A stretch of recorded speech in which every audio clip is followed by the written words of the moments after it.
જય મહાદેવ મિત્રો, રાધે રાધે, જય શ્રી કૃષ્ણ। આપ સર્વ મિત્રોનું સ્વાગત છે મારા યુટ્યુબ ચેનલ ઉપર। મિત્રો, આજે વાત કરવી છે શનિની પનોતી વિશે કે 30 વર્ષ બાદ શનિ મહારાજની પનોતી જે 12 રાશિઓ છે એમાં સ્ટેપ બાય સ્ટેપ એક પછી એક આવતી હોય છે। તો હવે 30 વર્ષ બાદ મેષ રાશિ ઉપર શનિનો પનોતીનો પ્રભાવ રહેશે। તો શનિના નામથી જ એક પ્રકારનો એવો હાવ છે કે શનિનો એક એવો પ્રકારનો ડર છે, ભય ઉત્પન્ન થઈ જાય કે હવે આપણે પનોતીમાંથી પસાર થવું પડશે, પનોતીમાં કેવા કેવા પરિણામો મળશે, પનોતીમાં હેરાન પરેશાન પાયમાલ થઈ જશું, આવો આપણા મનની અંદર એક ભ્રમ છે।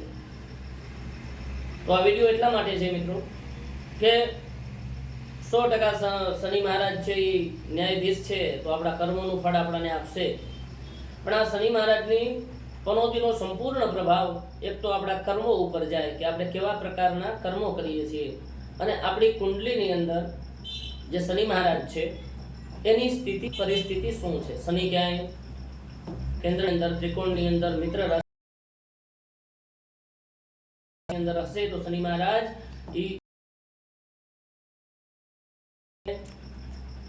ખૂબ ઊંચાઈઓ ઉપર લઈ જતા હોય છે। અને જો શનિની સ્થિતિ કુંડલીની અંદર કોઈ પણ પ્રકારે વીક હોય, ખરાબ હોય, પાપ યોગોની વચ્ચે હોય તો અનેક પ્રકારના કષ્ટો અને દુઃખો પણ નો સામનો કરવો પડે છે।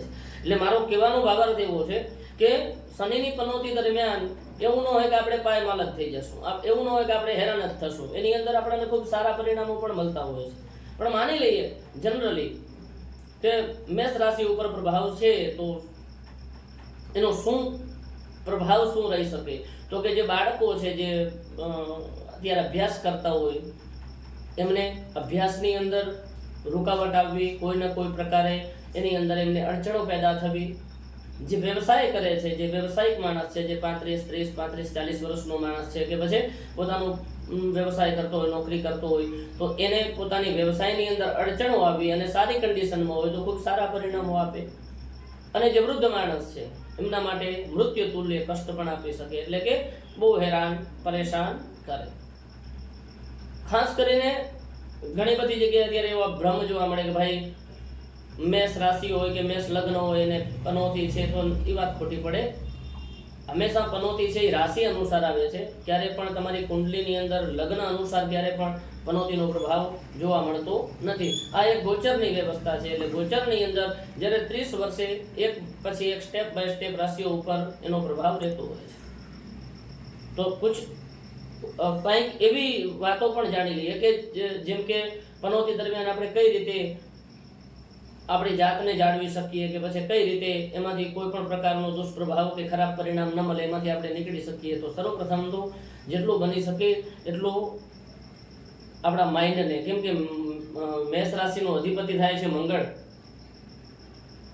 અને મંગળ છે એ સેનાપતિ છે, થોડો ફાસ્ટ ગ્રહ છે, અને શનિ મહારાજ છે એ ગોચરમાં જુઓ કે ગ્રહમંડળની અંદર જુઓ તો એકદમ ધીમી ગતિ છે એમની। સૌથી વધારે સમય એક જગ્યા ઉપર રહેતો ગ્રહ હોય તો એ શનિ મહારાજ છે। તો બંનેના સ્વભાવની અંદર જ્યારે એક ફાસ્ટ છે, બીજો એકદમ મંદ છે, તો બંનેના સ્વભાવની અંદર એકદમ વિપરીતપણું જોવા મળે। તો એ સમય દરમિયાન આપણે પણ શનિ મહારાજની જે કાંઈ પણ ચાલ છે એ પ્રમાણે આપણી જાતને ઢાળી લેવી જોઈએ। જેમ કે હરેક કામને થોડી વિચારીને કરવું જોઈએ, અનીતિ, અધર્મ અને પાપ કર્મથી ખાસ કરીને દૂર રહેવું જોઈએ, કારણ કે ન્યાયાધીશ છે એ કર્મોનું ફળ આપશે જરૂર। આપણે જેવા કર્મ કરશું એ પ્રમાણે આપણને એનું ફળ અવશ્ય મળશે। જેમ કે તમે એક જજ લઈ લો, ન્યાયાધીશ, એક અપરાધીના જ્યારે એની સામે ગુના જે કરેલા હોય અને એના જ્યારે એવિડન્સ રાખવામાં આવે, એના જે પ્રૂફ અને પુરાવા રાખવામાં આવે, એના આધારે પોતાનો જજમેન્ટ કે પોતાનો ફેસલો બધાની સામે રાખતા હોય છે।